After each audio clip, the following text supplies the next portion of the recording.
지난주 우리는 잃어버린 양의 비유를 통하여서 잃은 것을 찾는 기쁨이 무엇인가 이거에 대해서 함께 살펴보았습니다. 우리 모두 신앙생활을 이어나가고 있습니다. 그런데 올바른 신앙생활이란 무엇을 뜻하는 말일까요? 진정으로 올바른 신앙생활을 유지하시기 원한다면 우리는 먼저 신앙생활의 본질을 먼저 깨달아야 될 것입니다. 신앙생활은 무엇을 의미하고 있습니까? 한마디로 표현하자면 하나님 중심으로 사는 생활을 신앙생활이라고 말하고 싶습니다. 그런데 신앙생활은 교회 안에서만 이루어지는 것이 아닙니다. 신앙생활이란 가정에서 그리고 직장에서 하나님 중심으로 된 삶을 살아가야 하는 것이 진정한 신앙생활의 본질인 것입니다.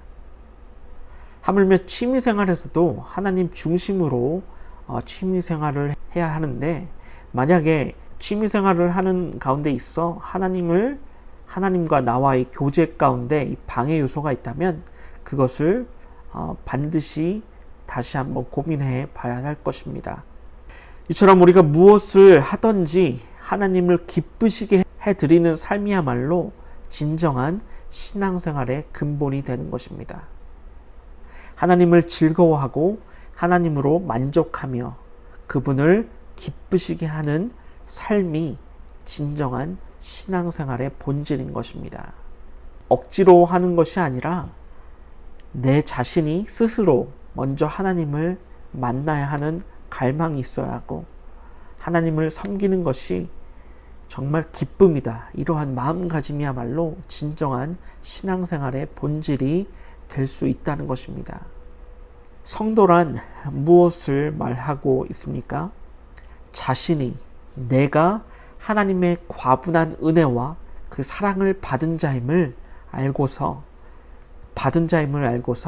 자발적으로 타인의 도움이 아니라 내 스스로 기쁨으로 하나님을 섬기는 사람을 성도라고 합니다. 그런데 하나님을 기쁘시게 해드리는 것이 신앙생활이라고 말할 때에 거기에는 반드시 필요한 것이 있습니다. 우선 무엇이 하나님이 기뻐하시는 것인지, 그리고 무엇을 싫어하는 것인지, 그리고 하나님의 마음을 올바르게 아는 것이 매우 중요합니다. 그리고 예수님께서 죽으시고 부활하셨다, 기본적인 성경 진리를 깨닫는 것이야말로 우리 성도에 있어서 가장 중요한 신앙생활을 유지하기 위한 필요 요건인 것입니다. 여기서 멈추는 것이 아닙니다. 하나님이 기뻐하시는 것이 무엇인지 하나님의 심정을 정확히 깨달아야 하는 것이 중요한데, 사도 바울은 어디서부터 이스라엘 백성들이 잘못된 것인지 로마서 10장 말씀에 다음과 같이 기록하고 있습니다. 내가 증거하노니 저희가 하나님께 열심히 있으나 지식을 쫓는 것이 아니라 하나님의 의를 모르고 자기 의를 세우려고 힘써 하나님의 의를 복종치 아니하였느니라. 아멘. 그들은 하나님께 열심히 있었을지 몰라도 하나님에 대한 올바른 지식을 확립하지 못하였습니다. 그 결과 하나님을 대적하는 비극을 맞이하게 됐는데, 하나님에 대한 열심은 있었으나 그것이 잘못된 판단이었던 것입니다. 결국 예수님을 십자가에 못 박히게 했고 하나님을 대적하는 일이 되어버렸다는 것입니다. 이 열심보다 더 중요한 것은 하나님에 대한 올바른 지식을 확립하는 것입니다. 하나님에 대한 올바른 지식을 얻기 위해선 하나님 말씀에 집중하여 귀 기울여야 할 것입니다. 하나님 말씀은 이 성경책에 의하면 하나님께서는 우리를 향한 하나님의 심정을 담고 있습니다. 이 세리와 죄인들은 이 가난한 마음으로 하나님을 사모하며 예수님 앞에 나아갔습니다. 그런데 바리새인들과 서기관들은 그들을 향해서 비웃고 조롱하였습니다. 왜냐하면 자신들의 신앙에 자부심이 있었기 때문입니다. 그 자부심은 자신들을 자만하게 만들었던 것입니다.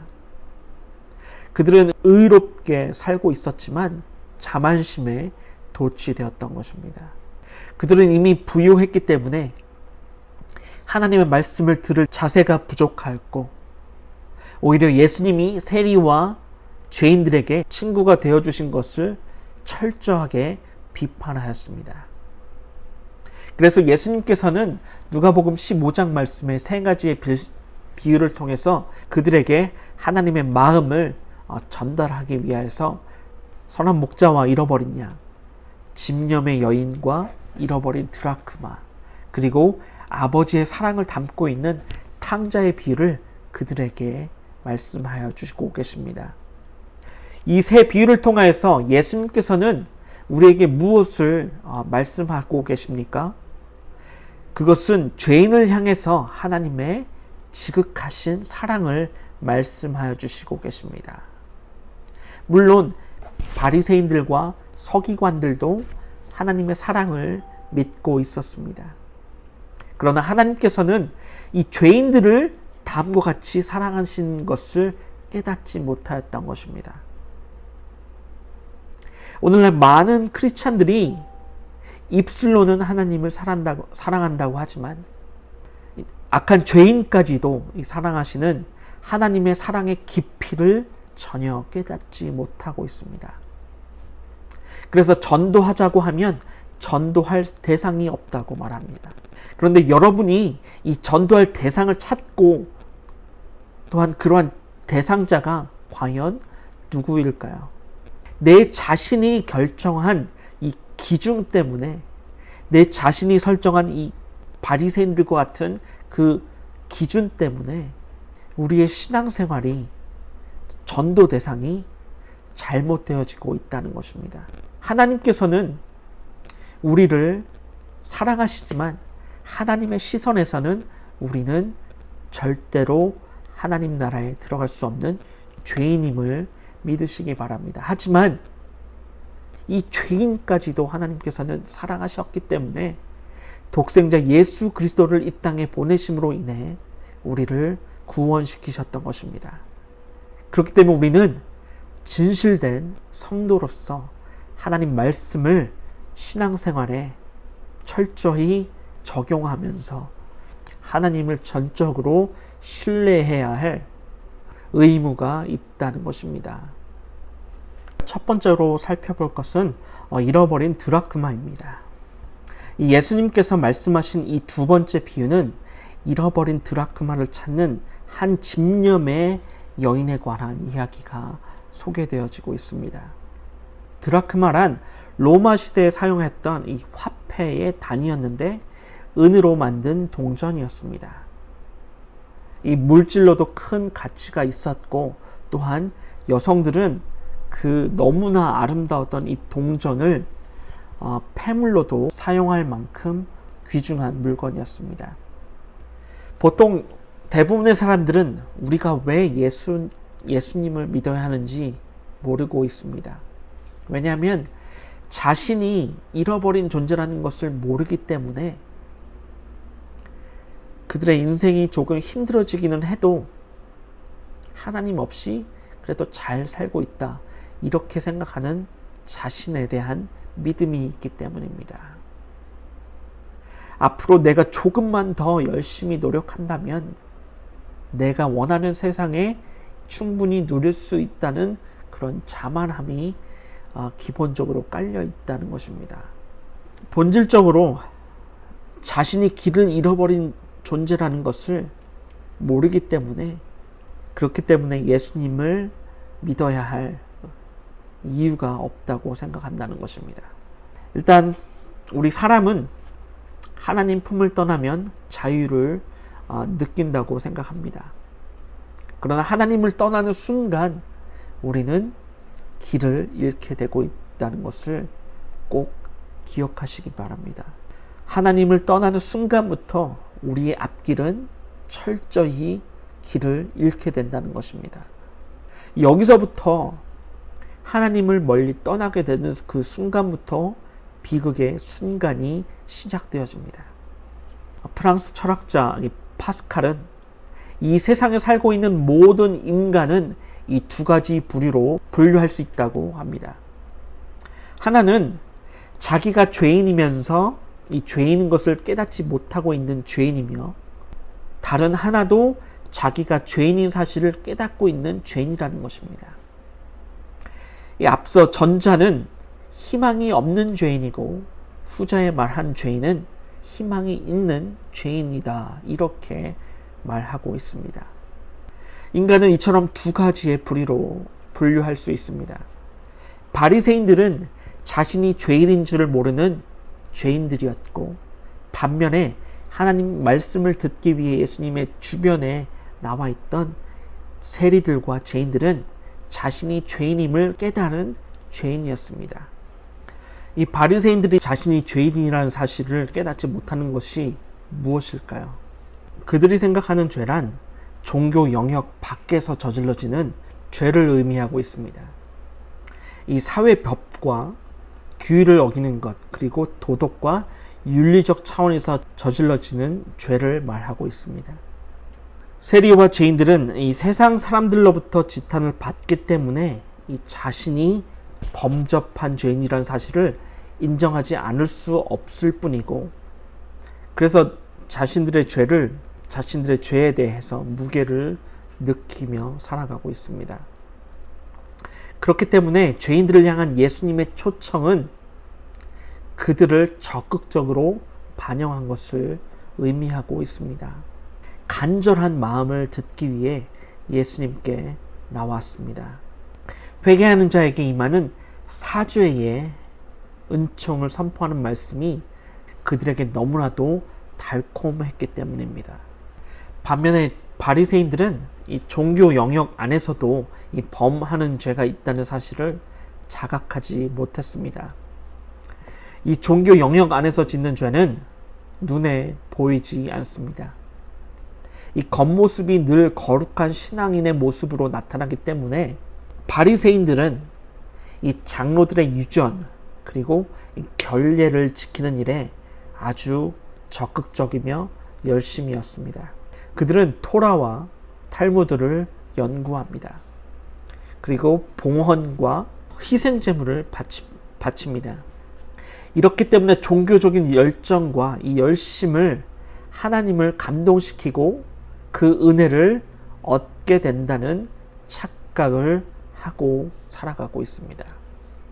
하나님의 구속의 은총은 신앙생활을 잘하고 있는 내가 아니라 이 세상죄에서 뒹굴고 있는 죄인들에게 필요하다고 생각되어집니다. 우리 자신도 하나님 앞에서 죄인이고 구속의 은총이 필요하다는 사실을 깨닫지 못하고 있습니다. 이것이야말로 바리새인들의 잘못된 신앙생활이었습니다. 겉으로 볼 때는 거룩한 종교 행위로 인하여서 거룩하게 보이지만 정작 우리 안에는, 그 바리새인들의 생각 안에는 위선과 외식, 탐욕, 정욕, 악독한 마음이 하나님 앞에서 죄가 된다는 사실을 깨닫지 못하였기 때문에 자신을 죄인이라고 생각하지 않았습니다.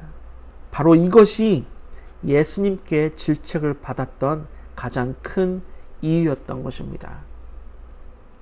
예수님께서는 엄격한 종교생활 방식을 지키는 것에 대해 비난하지 않으십니다. 그들이 종교적 규율을 지키는 일에 헌신하였기 때문에 예수님께서는 비난한 것이 아니십니다. 그들의 열심으로, 그들의 열정으로 하나님을, 은혜를 경험한 후에 그 느끼는 감사와 헌신의 표현이라면 오히려 예수님의 칭찬을 받았을 것입니다. 그런데 그들은 이 자신의 종교적 열심과 그 헌신으로 인하여서 영적으로 우월감을 가졌습니다. 그렇기 때문에 종교적 권력을 가진 자로서 타인들을, 다른 사람들을 정죄하였습니다. 왜냐하면 나는 거룩하고 너는 잘못했다, 이러한 생각을 가지고 있었기 때문에 그들 또한 잃어버린 존재라고 사실을 전혀 깨닫지 못하였던 이 무지함, 이러한 생각을 인정하지 않는 교만함, 그리고 회개치 않는 완고함이 그들을 죄인의 길로 들어서게 만들었던 것입니다. 오늘 본문을 이러한 관점으로 바라보신다면 이 말씀은 곧 나를 향한 말씀이라고 깨닫게 될 것입니다. 지난 시간에는 한 마리 양이었지만 오늘 본문에서는 잃어버린 드라크마가 나오게 됩니다. 이 소중한 것을 잃어버린 것은 공통적으로 말할 수 있지만 거기에는 약간의 차이점이 있습니다. 잃어버린 양의 경우에는 자기의 의도적인 선택에 의해서 길을 잃어버리게 되었습니다.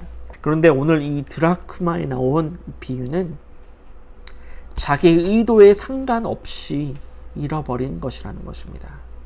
자기의 의도가 전혀 반영되지 않았습니다. 그냥 잃어버린 채 있었던 것입니다. 잃어버린 영혼에도 두 가지의 종류가 있다고 생각합니다. 한 부류는 의도적으로 자기 스스로 하나님을 떠난 사람들을 말하게 됩니다. 그리고 자기 스스로 하나님을 거절하게 됩니다.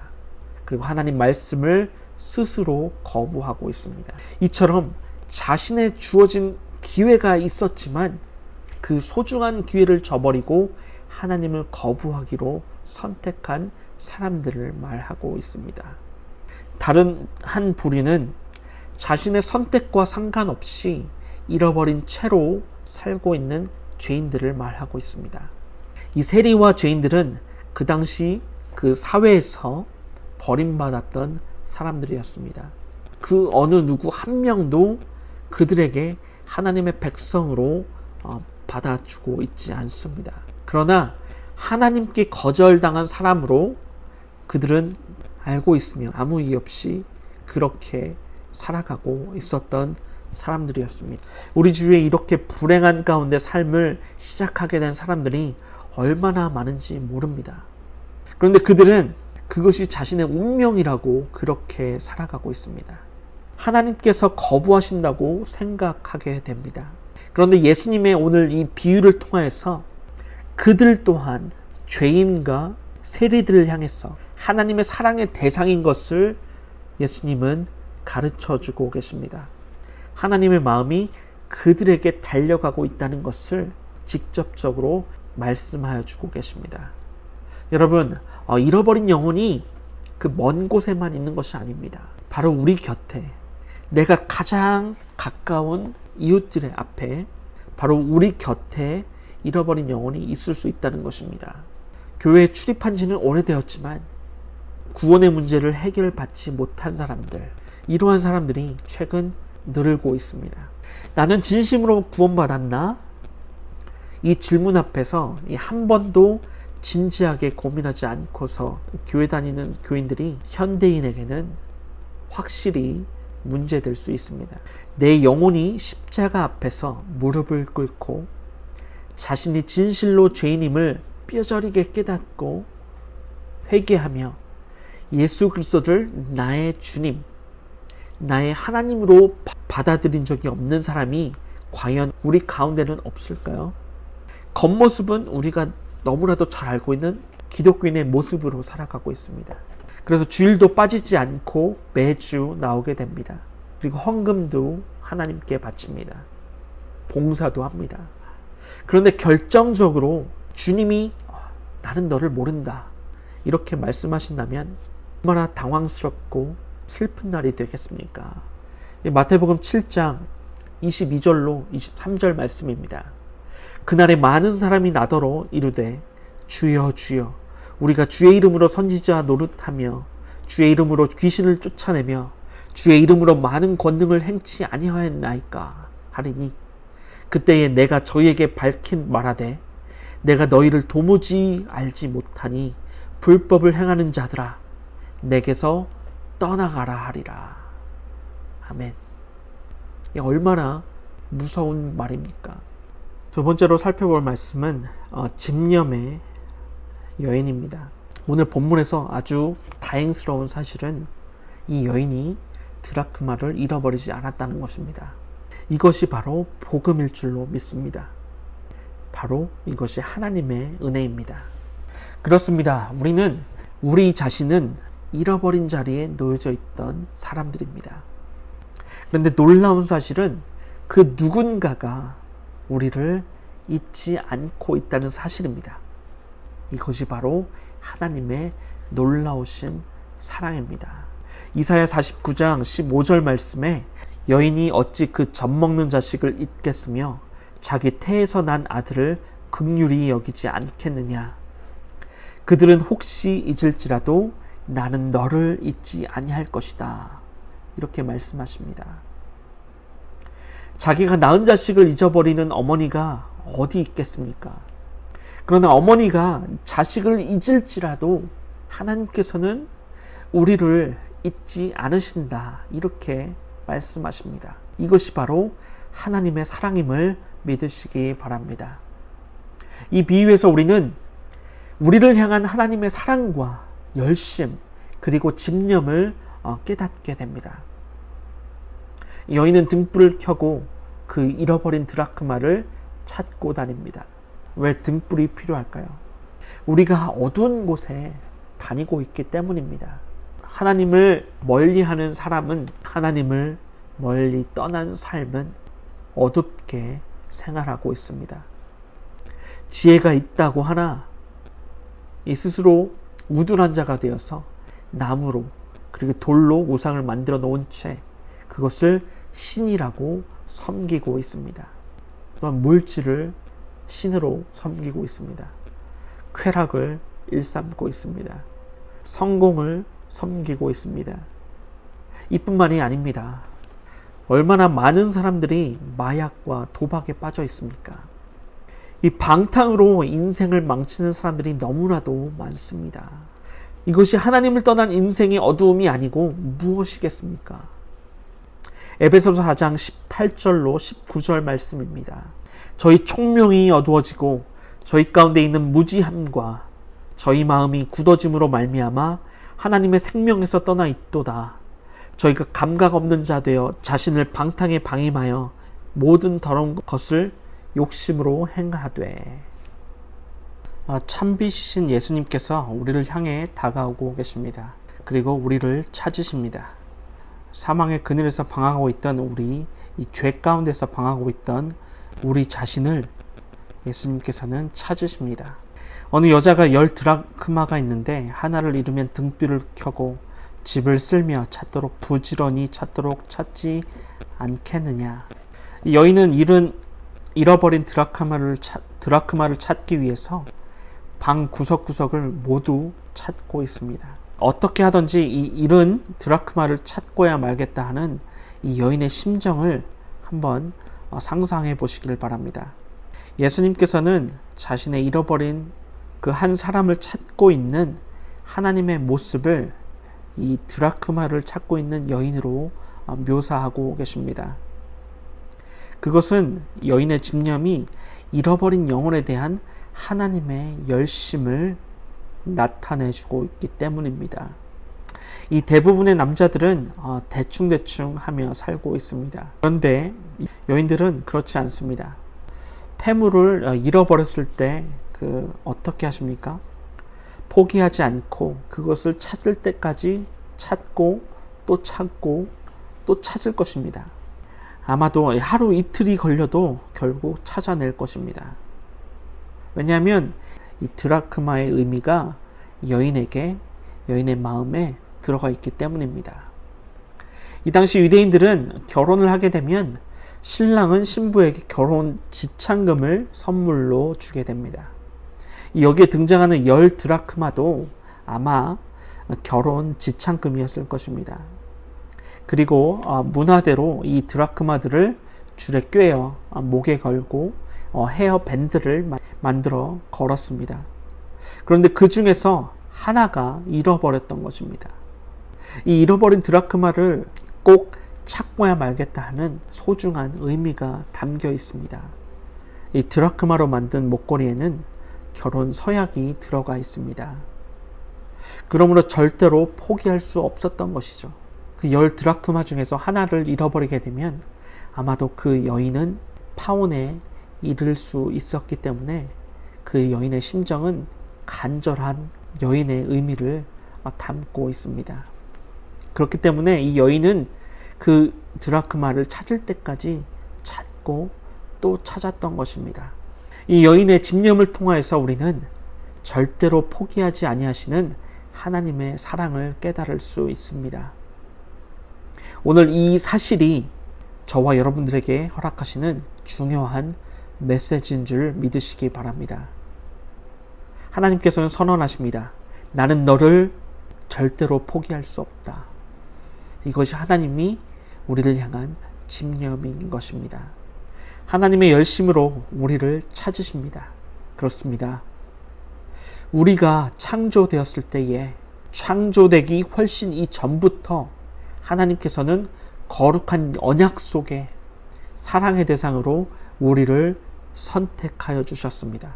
성부 하나님, 성자 하나님, 그리고 성령 하나님께서는 이 거룩한 언약을 세우시고 우리를 하나님의 자녀로 예정하셨습니다. 예수 그리스도 안에서 우리를 부르셨고 의롭다 하시고 이 영광 가운데 살도록 허락하셨습니다. 그렇기 때문에 우리는 하나님의 언약 속에 항상 거하여 살고 있다는 것입니다. 그래서 결코 하나님께서는 우리를 잊으시거나 포기하지 않는다는 사실을 믿으시기 바랍니다. 하나님은 우리를 사랑하시고 영원히 사랑하십니다. 이 사실을 믿으시길 주님의 이름으로 축원합니다. 세 번째로 함께 나눠볼 말씀은 그 찾은 기쁨입니다. 이 마침내 이 여인은 잃어버렸던 드라크마를 찾게 되었습니다. 이 여인이 기뻐 어쩔 줄 몰라 하는 말을 함께 살펴보고자 합니다. 또 찾은즉 벗과 이웃을 불러 모으고 말하되 나와 함께 즐기자. 잃은 드라크마를 찾았노라. 여기서 이 찾았노라 이 단어가 가장 중요한 말입니다. 이 말은 헬라어로서 유레카라고 합니다. 이 주전 3세기경에 유명한 철학자이며 이 과학자인 아르키메데스가 이 시라큐스의 공중 목욕탕에서 목욕을 하다가 이 아르키메데스의 원리를 발견하게 되었다고 합니다. 이 원리를 발견한 그는 너무나 기쁜 나머지 발가벗은 채 거리로 뛰어나와서 유레카, 유레카, 나는 찾았다, 나는 찾았다 이렇게 외쳤다고 합니다. 이처럼 잃어버린 드라크마를 찾은 여인은 유레카 같은 기쁨을 얻게 되었다는 것입니다. 10절 말씀에 예수님께서는 결론을 맺어주고 계십니다. 내가 너희에게 이르노니 이와 같이 죄인 하나가 회개하면 하나님의 사자들 앞에 기쁨이 되느니라. 아멘. 선한 목자와 잃어버린 양, 이 비유에서는 그저 하늘에 기쁨이 있다고 말씀하십니다. 그런데 오늘 말씀에서는 구체적으로 하나님 사자들 앞에 기쁨이 되었느니라. 하나님이 무엇을 가장 기뻐하실까요? 예배하는 것, 기도하는 것, 이것보다 죄인 하나가 회개하고 주님께로 돌아온다는 것이 가장 기뻐하셨다는 말씀입니다. 즉 잃어버린 영혼이 구원을 받게 된다는 그 사실입니다. 여러분은 이 하나님의 기쁨을 알고 계십니까? 그리고 하나님의 기쁨 속에 우리가 동참해서 이 잃어버린 영혼의 기쁨을 함께 누리고 싶지 않으십니까? 이 사실이 없다면 우리는 그리스도인으로서 하나님의 자녀로서 위대한 경험을 하지 못하였다는 증거입니다. 좋은 신앙이란 하나님이 좋아하시는 것을 나도 좋아하고 하나님이 싫어하는 것을 나도 싫어하는 것입니다. 하나님이 기뻐하시는 것이 내가 기뻐하는 것이고 하나님을 슬퍼하며 탄식하는 것이 함께 슬픔을 나누는 것입니다. 즉 내가 하나님의 편에 서서 살아가는 것이 좋은 신앙인의 모습일 줄로 믿습니다. 그렇다면 하나님의 심정을 깨닫는 그 사람은 분명히 잃어버린 영혼에 대해 관심과 사랑을 갖게 될 것입니다. 그리고 이 사랑은, 그리고 이 관심은 놀라운 결과를 가져오게 됩니다. 그런데 왜 하나님께서는 우리를 이렇게 우리에게 부탁하시고 계시는 걸까요? 우리의 구원을 완성시키시는 하나님, 왜 하나님께서는 직접 하지 않으시고 우리에게 맡겨 주신 것일까요? 고넬료라 하는 이름을 가진 로마의 백부장이 있었습니다. 이 백부장은 유대인들이 믿는 여호와 하나님을 경외하였기 때문에 자신의 권력을 남용하지 않고 오히려 이스라엘 백성을 구제하고 또한 구제하였습니다. 구제하고 기도하는 경건한 군인이었습니다. 어느 날 기도 중에 환상을 보게 되는데 천사가 나타나 말하기를 하나님께서 내 기도와 구제를 들으셨다. 그러므로 너는 요빠에 사람을 보내어 베드로를 청하라. 그렇기 때문에 이 고넬료는 사람을 보내서 이 베드로를 맞이하게 됩니다. 이 베드로가 고넬료의 집에 와서 예수 그리스도의 복음을 전하게 됐을 때에 모든 사람들이 예수님을 믿고 구원을 얻게 되었습니다. 이상하지 않습니까? 고넬료의 기도를 들으셨지만 하나님은 고넬료에게 천사를 보내어서 베드로를 청하라 이렇게 말씀하셨습니다. 왜 사람을 보내서 멀리 있는 베드로를 그곳에 보내게 하셨을까요? 하나님께서는 힘이 붙이셔서 베드로를 청하신 것일까요? 사도 바울은 부르심을 받게 되는데 그가 치른 수고와 고통에 대해서 다음과 같이 토로하고 있습니다. 바로 이 시간까지 우리가 줄이고 목마르며 헐벗고 매맞으며 정처가 없고 또 수고하여 친히 손으로 일을 하며 후욕을 당한즉 축복하고 핍박을 당한즉 참고 비방을 당한즉 권면하니 우리가 지금까지 세상의 더러운 것과 만물의 찢기같이 되었더라. 왜 하나님께서는 이러한 희생을 요구하신 것일까요? 바울이 믿음이 부족한 것입니까? 아니면 하나님께서는 이러한 고통을 즐기고 계십니까? 아닙니다. 하나님께서는 우리가 잃어버린 영혼을 구원시키기 위해 그 구원하는 기쁨에 동참하시기를 강력히 원하고 계심을 믿으시기 바랍니다.